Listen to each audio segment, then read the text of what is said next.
Fox 56 presents Stir It Up with your host, Jennifer Palumbo. Good morning, and thanks so much for joining us for this edition of Stir It Up.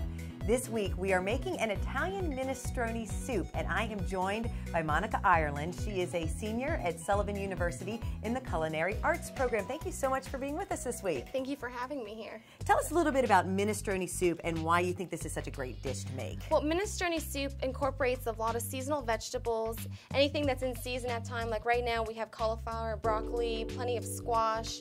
You can just add anything to this soup pretty much. It's a very versatile soup. It originated in Italy, and they didn't even make it to where you would go out and buy ingredients for minestrone. You would just use whatever you had on hand just to make sure you had a hearty, nice, stick-to-your-bones meal.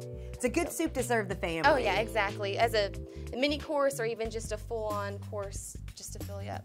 Okay, start us off with the ingredients and the prep work that goes into this. Okay, so first off, we're gonna add a little bit of olive oil to the heavy saucepan. We're gonna heat that up a little bit. And then what we're gonna do is we're gonna add some celery, some onion, and some carrot. We're gonna do about a cup of celery and then about 3/4 of a cup of the onion and carrot. To cut these up, it's not too hard. All you gotta do is just cut down into little strips. And it doesn't have to be perfect because it's just all going into a soup. It's gonna stick to your bones. And you just cut it into nice little squares. You want them to be as close to the same size as possible so that way it all has the same cooking time. And then for the carrot, instead of having to cut it into little squares, it's Carrots are a little bit harder. Exactly, they're very, very hard. They can roll around very easy. So we're just gonna cut it in half once and then cut it in half again so we have quarters. And instead of having little squares, they're gonna be more of like little triangles.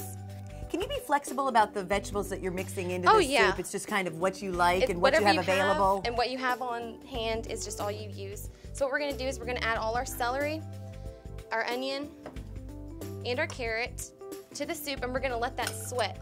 And what sweating is we're just gonna let all these vegetables get nice and tender instead of getting a nice brown or a nice crisp to them. It's just gonna draw out the moisture and make them super tender so that way you don't break your tooth or anything, you don't have any crunchiness, anything like that. How long does that usually take, letting them sweat? You want to wait till it gets translucent, so that's going to be about 4 or 5 minutes. And then after that becomes translucent, we're going to add our garlic to it. But before we add our garlic, I want to talk about the different other vegetables we're going to add to it here after that all gets incorporated and translucent. We're going to use broccoli florets, cauliflower florets, green beans, summer squash, and zucchini. And when it comes to the zucchini, zucchini is actually very, very easy to cut up. All you're going to do is just cut off one side, so that way you have a nice flat surface so it doesn't roll around on you. You're going to cut off another side so that way you have a nice squared off edge. And then you're just going to run your knife all the way down through, make little planks. And then from there, you can just stack them up because it's all nice and sturdy right there. And you're going to cut it into even more little squares. So you have like little French fried pieces, just like that. And from there, you just cut it into your squares. And there you have just your zucchini cut up nice and good. These are gonna wait to go in afterwards because the zucchini is a very, very soft, water-filled vegetable. So it's not gonna take half as long to come to nice, translucent, nice, soft cooking. For the green beans, you gotta make sure that you cut off these nice little ends because they're so hard and if you eat them, they might scratch the back of your throat. So we're going to cut off the ends of those. And these are going to be put into 1/2-inch pieces. But instead of, it's easy to just cut and run your knife down like that. You like to cut on a bias. Yeah, well, I like to cut it on a bias because it makes it nice and pretty and you get these sharp edges to it. So all you got to do is just turn your green beans to a corner and turn your knife to that corner also and just run your knife down that way. And you get these nice biased pieces. How important are the proper tools in the kitchen? Because, you know, I know they say a good knife set is really worth the money. I mean, it really is. The only way you're going to hurt yourself cutting with anything is if you have a dull knife. That's where most of your injuries come from. So if you have a nice sharp knife, you use less pressure to push down on any ingredient you're cutting up, and you have a less percentage of hurting yourself by cutting anything up. And I've seen plenty of people cut themselves using a dull knife. So now that this has become a little bit sweated out and translucent, we're going to add our garlic to it. And then we're just going to let that cook until it comes to a nice good aroma of garlic in there. Spatula. Just stir all this up. So that's getting all nice and sweated out, and you can actually smell everything coming from there, especially that garlic once it's hit there. And then we're gonna add all our other vegetables, and these are gonna take only about 4 minutes to sweat out and become nice and soft. So you can already see that this is already gonna be a very, very nice, healthy, veggie-ridden soup, because look at how many vegetables we have in there. That already takes up about half of the stock pot. And this is good too, because for the people who like to go to the farmer's market like I do, there are a lot of the things that you can get in the farmer's market even this time of year. Exactly, and everything changes throughout the farmer's market, so whatever new vegetable that you may have never really seen or used, you can always just throw it into here and just let it all cook together and just come up with these really good flavors that you may have not tried before. It's very, very great. Okay, how long will these cook? So this is going to actually cook for about 4 minutes. Okay. So it gets nice and sweated out, nice and really tender. And then once the 4 minutes is up, you're going to add both beef stock and chicken stock. And what I have here is also some beef and chicken base. This adds some extra flavor to it if you feel that your soup is a little bit flat, because a lot of times you need that extra kick. And so we're going to add both of these in there actually, just because it's going to add a lot more flavor. And then we also have some tomato paste here, which is going to add even more depth of the tomato flavor and taste and all that. Really Some people like to make their own stock, but, yeah. but for the people who maybe want to save a little bit of time. It's very simple to make your own stock, but it's also very, very easy to just go to the store and buy your own. If you can buy low sodium, that's the best, because you can always add more salt, you just can't take it away. And then we also have a little bit of pepper also, so we can actually just sprinkle a little bit of salt and pepper in here. Okay, we're gonna let this cook for a little bit. Stay with us here. There is more to come on Stir It Up when we come back.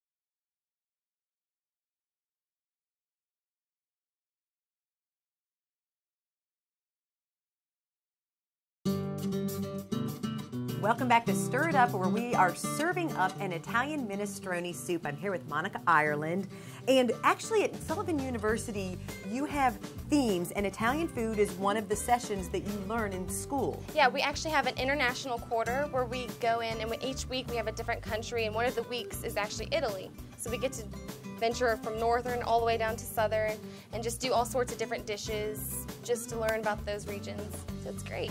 We did prep in the last segment, so bring us up to speed. Where are we now? We're actually going to add our stocks now. So we're going to add both beef and chicken stock to this, and we're going to add a whole entire quart, or 2 quarts this is. So we're going to add both of these to the soup. And as mentioned before, you want to try to find low sodium stocks, because you can always add your own salt, but you can't take it away. So we get the beef one in, we're going to get the chicken in.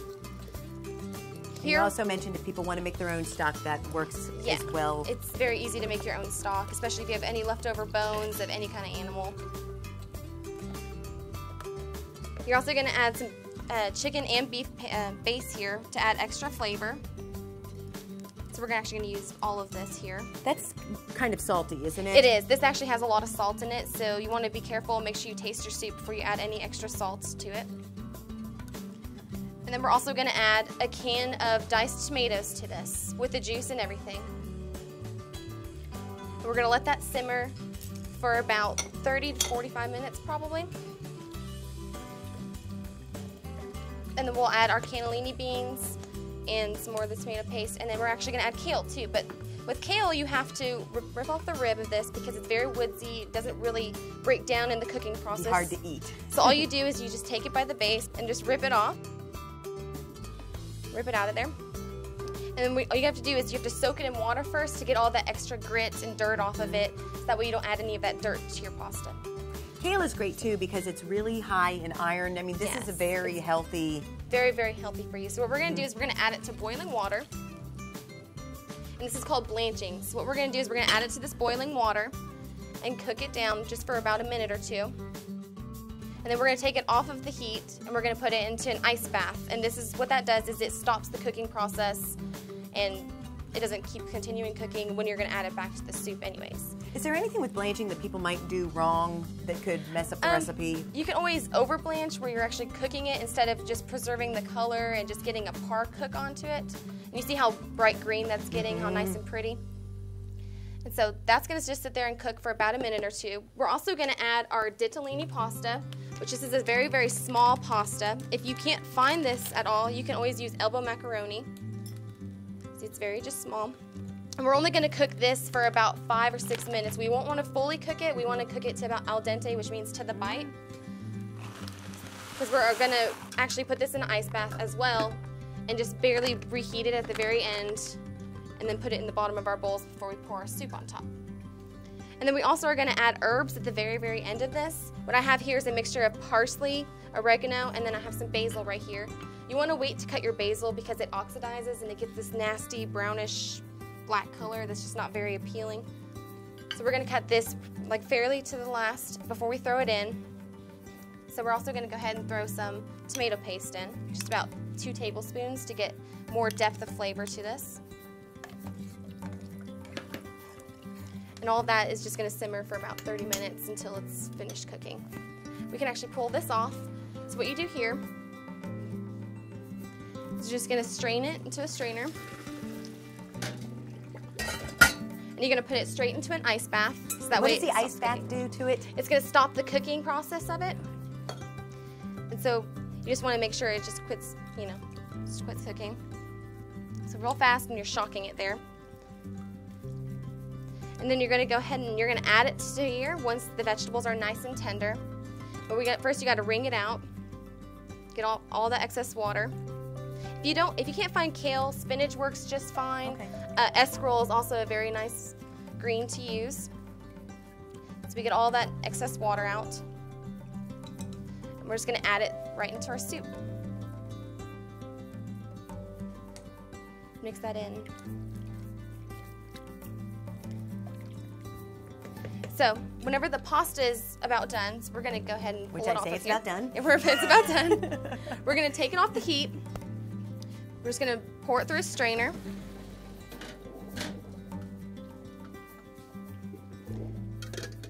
Pour it into a bowl. And then you see how nice and swollen it's gotten, and it's nice and cold and ready to pour in the bottom of the plate, and we're going to pour our soup on top of it whenever we're ready to eat it. Now, you grew up in Jessamine County. I actually grew up, Jessamine? Yeah, I grew up in Fayette County, actually, Lexington. I went to Jessamine County for my high school years, went to West Jessamine. I was very lucky to actually take a cooking class at Southside technical school.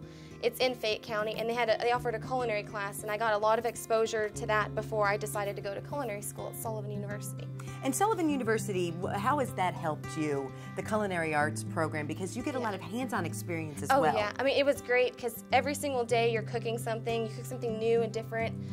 Each quarter it's a different theme. So you go from your basic to your baking to cold food, prepping, and then you go into your international foods where you learn about like Italy and China and all different sorts of things. And then you go into your advanced tech where you have to produce a dish every single day.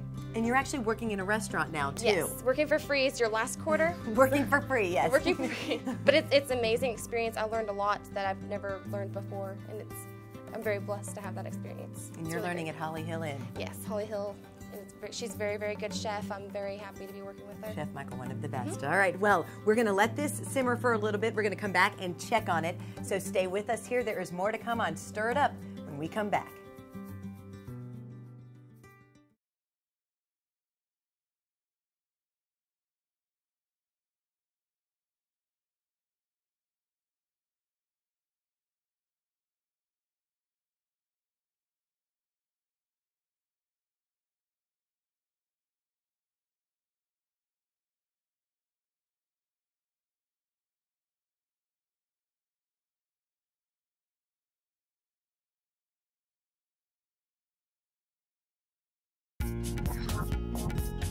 Welcome back. We are making Italian minestrone soup, and Monica, we are just about finished with this. We're almost done. It's just simmering right now. Just needs a few more minutes, but I think we have some extra time to make a nice French bread to go with it.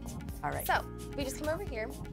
We're going to take this garlic butter. All we've done is just melted down some butter, thrown a little bit of minced up garlic. If you don't want to use these big chunks, you just kind of turn to the side. You take it and just brush it over one side of the bread. Because on the other side, we're actually going to put this mozzarella on. So we just get all this nice on here. If you have a brush, that's really great. It's useful to use. You can easily spread it all over. So from there, we're actually going to take, if you want to help me, we're just going to take this mozzarella and we're just going to place slices all the way down the non-buttered side. Okay. Oh, the non-buttered, okay. Because what's going to happen is this cheese is going to melt on this side, and this other side's going to get nice and toasted up once it's in the oven. There we go. And this is just going to go into a 350-degree oven for about 5 or 6 minutes. Okay. So if we want to come over here, if you want to help me just finish off this soup real fast, we're going to add some cannellini beans. What you do is you're going to drain off all the excess juice, so that way it doesn't have any of that slimy juice in it. See those beautiful beans in there? And then we're going to add our herbs, which our herbs are oregano, parsley, and basil. And the basil is what you said, cut it right before you're about to put it in. Cut it right before you put it in. Okay. Go ahead and just sprinkle it in. So then we have all our nice herbs in there. And then this is also some granulated garlic to add extra flavor. So if you just want to take a couple pinches and just throw that in there, get it nice and good. Is that enough? Yep, that's great. Okay, see how pretty the soup is, how hearty. And so colorful, I love it. Exactly, and we haven't even had our pasta into it yet. So that's just going to be nice and good. What this is kind of resembling over here is a caprese salad, but on French bread. And a traditional caprese salad is just tomatoes, basil, and some mozzarella. And it's also tossed with some olive oil. I think of this as a summer dish, but it's really something that you can get year-round. Yeah, you can make like a rendition of it, like where you put it onto the French bread. And that way you have almost like a grilled cheese sandwich, but it's easier to just throw it in the oven and do it that way. So once that's about done, after about 5 or 6 minutes, go ahead and pull it out. We're going to pull one of these out, at least, actually. So I'm just going to show you how you assemble it real fast. What you're going to do is you're going to take these tomato pieces and you're going to put it down the other side. And then if you want to help me pick off some of this basil, we're just going to take basil leaves and just lay it on the other side. You want to try to use the more green pieces because the black piece is all about appearance. It's not too pretty. And if you can smell it, it smells so great and peppery. And you would serve this with the minestrone soup. Yeah, you can actually serve it with the soup as kind of like a grilled cheese and a soup rendition, or you can just eat it by itself, anything like that. We're just gonna bring these over here. Just fold it over on top, push it down. And then it's easy if you just go in and you slice it. So you can have like little mini salad or little mini sandwiches for everybody in your family. And this is actually, this soup, if it's made the day before, actually has more depth of flavor and it's all well written together. And it's almost a better flavor. You should do it the day before. And these can be done the day of. So then we have our little sandwiches to eat with this. And the soup from start to finish takes about an hour and a half? About an hour and a half, about half an hour for prep time, and then about an hour just for everything to cook down and to get nice and tender and to have like really good flavor, and so you don't break your teeth eating any of the raw vegetables or anything like that in it. Also, it gives it time for all the flavors to meld together. Like I said, if you leave it sit overnight in your fridge and then reheat it the next day, you get even a better, more intense flavor. And it's almost easier for a day before. It's a very quick meal to have that morning or that night. All right, well, I'm looking forward to giving it a try. So let's take a break, and then we will serve up our minestrone soup when we come back here on Stir It Up.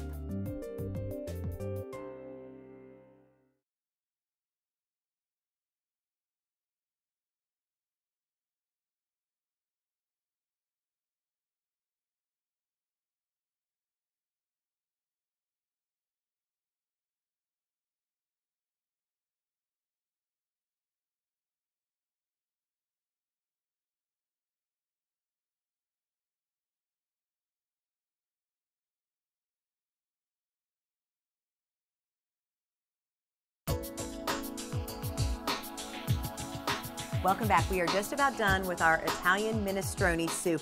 And the noodles are actually the last part of the process. Exactly. We've already cooled them down whenever they're al dente. So what we did next is we dropped them back into boiling water just to reheat them real fast. And that's what we have right here. So what we're going to do first is we're going to take our ditalini pasta and put this in the bottom of the bowl. And the reason we don't add it to the soup is because we don't want the pasta to get all nasty and mushy and just not hold up its own structure. So we're going to get a good amount in the bottom of our bowls. And the al dente was about 5 to 6 minutes. Exactly. The key is you don't want to overcook the noodles, Yeah, right? you don't want to overcook it. You want it to still have a slight bite to it, but not anything that's going to stick to your teeth and be super chewy. And this is our finish. Looks magnificent. You see all those nice vegetables in there and how they've all melded together, all that good flavor. So what we're going to do from here is we're going to take it and just ladle it on top of our ditalini pasta. And do about 2 spoonfuls. Get plenty of that good flavor in there. And then what we're going to do to garnish this is we have some grated Parmesan cheese over here. So if you want to just take that and sprinkle it all over the top, do as much as you want. I love cheese, so Me too. you do plenty of that. You can also take a block of Parmesan cheese and make off shaved strips. So you have like bigger chunks of grated Parmesan, or not grated, but shaved Parmesan on top. Cheese makes everything taste better. It does. Just like I butter. love cheese. Yeah. More cheese and butter is the best. And then what we did is instead of just cutting it and being done, we threw it back in the oven so that way it gets a nice golden brown on top and all of that cheese got all nice and melded together. And that was about 5 minutes back in the oven? Exactly, about 5 minutes. So we can just take one so we can eat it with our pasta. Okay, so you ready to try it? I think so. Okay. All that basil. This is delicious. I'm gonna try our finished minestrone soup. You talk while I keep chewing. We're both doing it at the same time. That's the problem. And so would you like to try the soup now? Yes. I like to stir mine up a little bit so I can get that pasta all throughout it. And we should let people know, too, that we will have these recipes on our website, foxlexington.com. And for people who may want to get more information about Sullivan University and the Culinary Arts Program, just go to sullivan.edu. And you can always come through and go on a tour. We have plenty of buffets. You can always pop your head in and try out the food. Just come right on in and see what it's about. Okay, let's see. You're a senior, right? Yes. Okay.